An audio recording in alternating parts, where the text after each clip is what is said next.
आज की कहानी का नाम है साये की धूप। ये कहानी सास-बहू के रिश्ते पर आधारित एक कहानी है कि किस तरह एक सास और बहू के रिश्ते जो शुरू में खराब थे वो बाद में ठीक हो गए थे। गंगोत्री जी के घर में जब अंजलि बहू बनकर आई थी तो उसकी आंखों में ढेरों सपने थे। वह एक छोटे से शहर की बेहद सरल, शांत और बड़ों का आदर करने वाली लड़की थी। अंजलि के पति अमित शहर की एक कंपनी में काम करते थे। अमित स्वभाव से अच्छे थे, लेकिन अपनी मां गंगोत्री जी के कड़े स्वभाव के सामने अक्सर मौन रह जाते थे। गंगोत्री जी पुराने विचारों की एक बहुत सख्त महिला थीं। उनके लिए बहू का मतलब सिर्फ एक ऐसी मशीन थी जो बिना थके घर का काम करे और हमेशा दबकर रहे।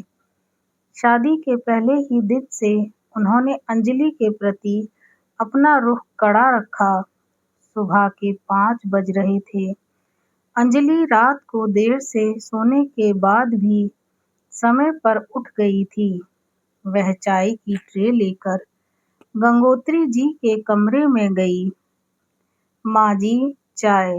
अंजलि ने सिर पर पल्लू ठीक करते हुए धीमी आवाज में कहा। गंगोत्री जी ने चाय की चुस्की ली और चेहरा बिगाड़ते हुए कप को पटका। चाय बनाई है या उबला हुआ पानी? मायके में सिर्फ सजना संवरना सीखा है या रसोई का ककहरा भी सीखा है? जाकर दोबारा बनाओ और सुनो, आज घर की सफाई और गहरी होनी चाहिए। कहीं धूल दिखी तो ठीक नहीं होगा। अंजलि की आंखों में आंसू तैर गए, लेकिन उसने बिना कुछ कहे पैर छुए और चाय का कप लेकर रसोई में चली गई। यह उसकी रोज की कहानी बन चुकी थी। चाहे वह कितना भी अच्छा खाना बना ले, घर को कितना भी चमका कर रखे, गंगोत्री जी को उसमें कोई न कोई कमी निकालनी ही होती थी। शादी को 1 साल बीत चुका था। अंजलि हर संभव कोशिश करती कि वह अपनी सास का दिल जीत सके, लेकिन गंगोत्री जी का दिल पिघलने का नाम ही नहीं ले रहा था। एक दिन दोपहर में अंजलि रसोई में भारी पीतल के बर्तन साफ कर रही थी। उसी समय गंगोत्री जी वहां आईं। अंजलि के हाथों में कांच की हरी चूड़ियां थीं, जो बर्तन मांजते समय आपस में टकराकर खनक रही थीं। यह क्या तमाशा लगा रखा है? पूरे घर में ये चूड़ियों की खनखन, काम कम और दिखावा ज्यादा रहता है तुम्हारा।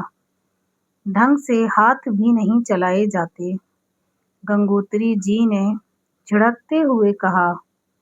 अंजलि थोड़ा डर गई। घबराहट में उसके हाथ से एक भारी पीतल का पतीला छूटकर जमीन पर गिर गया, जिससे बहुत तेज आवाज हुई। गंगोत्री जी का पारा 7वें आसमान पर पहुंच गया। उन्होंने बिना सोचे समझे अंजलि का हाथ जोर से झटक दिया। उस झटके से अंजलि का हाथ रसोई के स्लैब के कोने से जा टकराया। कलाई में पहनी हुई कांच की चूड़ियां तड़क कर टूट गईं और अंजलि की कलाई में चुभ गईं। खून की कुछ बूंदें जमीन पर टपक पड़ीं, लेकिन दर्द से कराह उठीं। लेकिन शारीरिक दर्द से कहीं ज्यादा उसकी आत्मा को ठेस पहुंची। उसने रोते हुए अपनी कलाई को छुपाया और जमीन पर बैठ गई। गंगोत्री जी के चेहरे पर एक पल के लिए घबराहट आई, लेकिन अपने अहंकार को ऊपर रखते हुए वे बोलीं, अब ये आंसू बहाकर अमित के सामने मुझे विलन मत बनाना। अपनी लापरवाही की वजह से चोट लगाई है और रो ऐसे रही हो जैसे मैंने पता नहीं क्या कर दिया। गंगोत्री जी वहां से पैर पटकती हुई चली गईं। अंजलि रसोई के एक कोने में बैठकर अपनी टूटी हुई चूड़ियों के टुकड़ों को समेटने लगी। उसने खून को पोंछा और अपने आंसुओं को पी गई, क्योंकि वह नहीं जानती थी कि उसकी वजह से अमित और उसकी माँ के बीच कोई झगड़ा हो। वक्त कभी एक जैसा नहीं रहता। कुछ महीनों बाद अचानक एक दिन गंगोत्री जी की तबीयत बहुत खराब हो गई। उन्हें तेज बुखार आया और जांच के बाद पता चला कि उन्हें पैरालिसिस लकवा मार गया है। उनके शरीर का दाहिना हिस्सा पूरी तरह बेजान हो चुका था। वह बिस्तर से उठने और खुद से पानी पीने लायक भी नहीं रही। जो महिला पूरे घर पर हुक्म चलाती थी, आज वह पूरी तरह दूसरों पर निर्भर हो चुकी थी। अमित ने कुछ दिनों के लिए एक केयर टेकर काम करने वाली, जो गंगोत्री जी का ध्यान रख सके, उसे रखने की कोशिश की, लेकिन गंगोत्री जी के चिड़चिड़े स्वभाव के कारण कोई भी नहीं टिक पाया। वे बिस्तर पर पड़े पड़े रोती और खुद को बेबस महसूस करती। ऐसे समय में अंजलि आगे आई। अमित ने कहा, अंजलि, माँ ने तुम्हारे साथ कभी अच्छा व्यवहार नहीं किया, तुम यह सब कैसे करोगी? अंजलि ने अमित की तरफ देखा और शांति से कहा, अमित, वह आपकी माँ हैं और इस घर की बड़ी हैं। उन्होंने जो किया वह उनका स्वभाव था, लेकिन अगर इस वक्त मैं पीछे हट गई तो ये मेरे संस्कारों की हार होगी। अंजलि ने दिन रात एक कर दिया। वह सुबह जल्दी उठकर पहले गंगोत्री जी के कमरे में जाती, उन्हें समय पर दवा देना, उनके शरीर को साफ करना, उन्हें अपने हाथों से दलिया खिलाना, ये सब अंजलि की दिनचर्या बन गया। गंगोत्री जी की शुरुआत में अंजलि से भी चिढ़ती थी। अब अंजलि उन्हें खाना खिलाने आती तो वह अपना मुंह फेर लेती थीं, लेकिन अंजलि कभी गुस्सा नहीं होती। वह मुस्कुराकर कहती, माँ जी, डॉक्टर साहब ने कहा है कि दवा खाली पेट नहीं लेनी है। 2 चम्मच खा लीजिए, फिर मैं चली जाऊंगी। एक रात गंगोत्री जी को अचानक बहुत तेज दर्द हुआ। अमित किसी काम से शहर से बाहर गए हुए थे। अंजलि पूरी रात गंगोत्री जी के सिरहाने बैठी रही। वह कभी उनके पैर दबाती तो कभी गर्म पानी की थैली से उनकी सिकाई करती। पूरी रात अंजलि की पलक नहीं झपकी।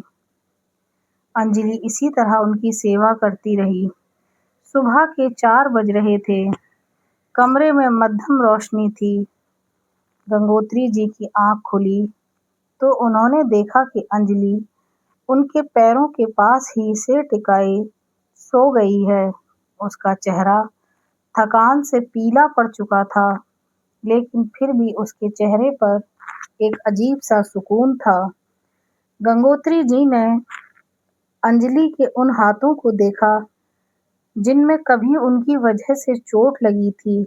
आज वही हाथ पिछले 2 महीने से बिना थके, बिना किसी शिकायत के उनकी सेवा कर रहे थे। गंगोत्री जी के भीतर का अहंकार धीरे धीरे पिघलने लगा। उनकी आंखों में पश्चाताप के आंसू बहने लगे। वह हिल भी नहीं सकती थीं कि अंजलि के सिर पर हाथ रख सकें। वे सिर्फ रो सकती थीं।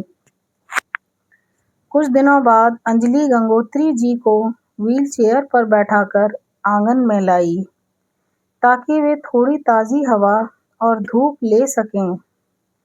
अंजलि उनका खूब ख्याल रखती थी। धूप की हल्की किरणें गंगोत्री जी के चेहरे पर पड़ रही थीं। अंजलि उनके बालों में तेल लगा रही थी और धीरे धीरे कंघी कर रही थी। अचानक गंगोत्री जी ने अपनी बाईं बांह उठाई और अंजलि का हाथ पकड़ लिया। उनकी पकड़ में आज गुस्सा नहीं, बल्कि एक तड़प और लाचारी थी। उनकी आवाज कांप रही थी और शब्द साफ नहीं निकल रहे थे। फिर भी उन्होंने पूरी ताकत लगाकर अंजलि से कहा, अंजलि, मुझे माफ कर दे बेटा। अंजलि के हाथ रुक गए। उसने कंघी नीचे रखी और गंगोत्री जी के सामने घुटनों के बल बैठ गई। उसने देखा कि गंगोत्री जी की आंखों में आंसुओं की धार बह रही थी।